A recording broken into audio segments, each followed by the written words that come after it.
नमस्कार भाई बहनों, राधे राधे, जय श्री कृष्णा।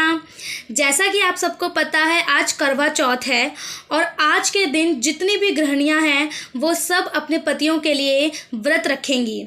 ये व्रत इसलिए रखा जाता है ताकि उनकी लंबी आयु हो सके और वो जब तक जीवित रहें तब तक सुहागन रहें। दोस्तों, इसी तरीके से ये कहानी, ये कथा मैं आज आपको सुनाने जा रही हूँ। जितनी भी गृहिणियाँ जो करवा चौथ के दिन ये कहानी सुनती हैं और अपने पतियों के लिए व्रत रखती हैं। चलिए शुरू करते हैं कथा। मैं आशा करती हूँ जो मैं कथा आपको कहने जा रही हूँ ये आपको बहुत पसंद आएगी, तो इसको ज़रूर सुनें। शुरू करते हैं अब हम करवा चौथ की कहानी। एक परिवार में 7 भाई थे और उनकी एक बहन थी। उसका नाम चंद्रावती था और वो बहुत लाडली थी। क्योंकि वो इकलौती बहन थी तो सबको उससे बहुत ज़्यादा प्यार था। लेकिन वो जब बड़ी हुई तो सबको उसके विवाह की बहुत चिंता हुई। अब भाइयों को विवाह के बाद बहन का जाना बहुत बुरा लगा, लेकिन शादी तो करनी ही थी। तो बहन की जब शादी हुई तो शादी के बाद उनकी बहन ने करवा चौथ का व्रत रखा और वो भी निर्जल व्रत रखा।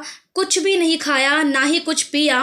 शाम को भाइयों ने बहन से कहा कि आओ बहन, खाना खा लो। तो बहन ने कहा कि जब चंद्रमा निकलेगा तभी खाना खाऊंगी, क्योंकि आज तो करवा चौथ है। तो भाइयों को बहुत, क्योंकि सब भाइयों से बहुत प्यार करते थे और वो भाइयों को बहुत ही ज़्यादा प्यारी थी और लाडली भी थी, तो इस कारण उन्होंने भी पूरे दिन खाना नहीं खाया। क्योंकि भाई भी उससे बहुत ज़्यादा प्यार करते थे तो उन्होंने भी खाना नहीं खाया। भाइयों ने एक उपाय सोचा, मतलब उनको एक तरकीब सोची कि किसी तरह बहन का व्रत जल्दी खुलवा दें और फिर सब खाना खा लेंगे। उन्होंने क्या किया कि घर के बाहर एक बहुत बड़ा मैदान था, तो उसमें बहुत सारी आग लगा दी और 2 भाई छलनी को पकड़कर खड़े हो गए और बहन को पुकारने लगे कि जल्दी से चंद्रमा को आकर देख ले। चंद्रमा तो निकल आया। अब बहन ने ऐसा ही किया, उसको भी लगा कि भाई चंद्रमा निकल आया और बहन ने भी ऐसा ही किया। जैसे ही बहन व्रत खोलने बैठी तो ससुराल से खबर आ गई कि जल्दी चलो, तुम्हारे पति की हालत तो बहुत ज़्यादा ख़राब है। अब बहन ने सोचा कि मैंने तो शादी के बाद कोई भी ऐसा अपराध तो नहीं किया जिससे पाप का दंड जो मुझे मिल रहा है, ऐसा तो मैंने कुछ नहीं किया जो इस पाप की मैं भागीदारी बन रही हूँ। तो सारे संसार भर की स्त्रियां आज अपने सुहाग की शुभ कामना के लिए पूजा कर रही हैं और मेरे सुहाग को क्या हुआ, वो ये सब सोचने लगी। ऐसा क्या कारण हुआ कि मेरे पति इतना सख्त बीमार हो गए और मरने को हैं।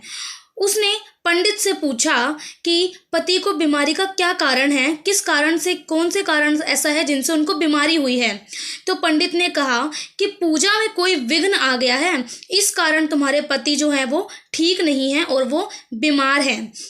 पति के ठीक होने का उपाय है, ये पंडित जी ने उसको कहा कि पति के ठीक होने का उपाय ये है कि पूरे साल कृष्ण पक्ष की चौथ का व्रत करो। और उसने ऐसा ही किया। उसके पति को कांटे वाली बीमारी थी। चंद्रावती पूरे 1 वर्ष तक कांटे निकालती रही।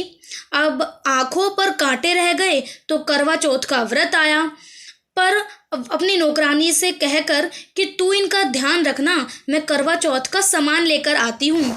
तो नौकरानी के मन में भी लालच आ गया और फिर उसने आंखों के कांटे निकाल दिए।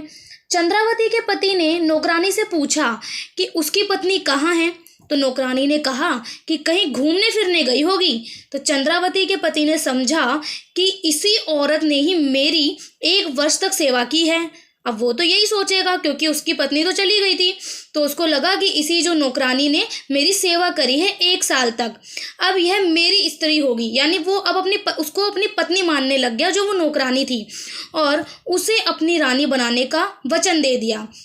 जब चंद्रावती सामान लेकर आई तो उसके पति ने उससे कहा, निकल जा, इसी औरत ने मेरी सेवा की है और अब ये मेरी रानी है। अगले वर्ष जब करवा चौथ आया तो चंद्रावती पूजन के समय अपनी ही कहानी कहने लगी और इस प्रकार एक बहन थी, उसके भाई और उसको बहुत प्यार करते थे। उन्होंने करवा चौथ के दिन कच्चे चंद्रमा को अर्घ दिलवा दिया और तभी उसके पति को कांटे की बीमारी हो गई। अब कहते कहते स्त्री की आंखों में भी आंसू गिरते रहे। रोती हुई उसने कहानी जारी रखी और पति के बुरे व्यवहार के बावजूद उसने दीर्घ जीवन यानी बहुत लंबा जीवन और स्वास्थ्य की कामना की। इस प्रकार से उसकी कहानी पति ने सुन ली तो उसने सोचा यही मेरी असली स्त्री है, यानी यही मेरी असली पत्नी है। दूसरी औरत तो नौकरानी थी और इसके बाद उसने नौकरानी को निकाल दिया और चंद्रावती को एक बार फिर अपना लिया। इस प्रकार से चंद्रावती के सुहाग की रक्षा हुई और 7 भाइयों की बहन से प्रसन्नचित होकर कहा कि जैसे करवा चौथ व्रत मेरे सुहाग की रक्षा हुई गौरी माता, वैसे ही औरों का सुहाग भी बना रहे। तो जय हो चौथ माता की, जय हो। अब आपको अगर मेरी कहानी पसंद आई हो, ये कथा पसंद आई हो तो इसे ज़रूर सब्सक्राइब करें, लाइक करें, शेयर करें। धन्यवाद।